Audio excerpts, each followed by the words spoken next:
Good morning! Have a good day mga mi! Pupunta nga lang muna kami sa bayan at bibili kami ng pagkain ng mga baboy at nauubusan na. Papunta nga pala kami ng Abuyog. Isa talaga sa pinoproblema ni Dada ay yung nauubusan ng mga pagkain ng baboy. Malaking tulong kasi sa amin ng mga baboy. Kapag kasi maganda yung paglaki at maganda rin yung benta, makakatulong talaga sa pag-aaral ng mga bata. Kumbaga pag magkataon, yun yung pinaka-savings namin. Kaso nga lang nakukuha din kasi minsan walang pambili ng pagkain ng mga baboy. Dumaan nga lang kami sa grocery at namili nga lang kami ng kaunti. At napansin ko nga rin wala na nga rin stock sa bahay. Napansin ko nga parang mas magastos pa nga yung pagkain ng mga baboy kaysa sa tao, kaysa sa amin. Pero sobrang makakabawi ka naman kapag nabenta ang mga baboy. Eto nga lang yung mga pinamili namin at nagdagdag na nga rin kami para sa tindahan. At pagkatapos nga pupunta na kami sa bilihan ng mga pagkain ng baboy.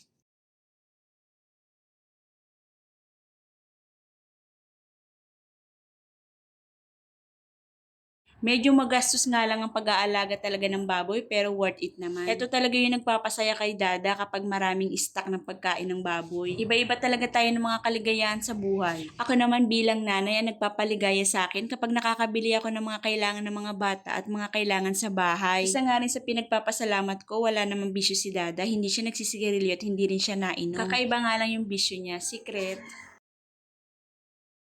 At yan lang muna mga mare. Thank you for watching. See you in the next video. God bless.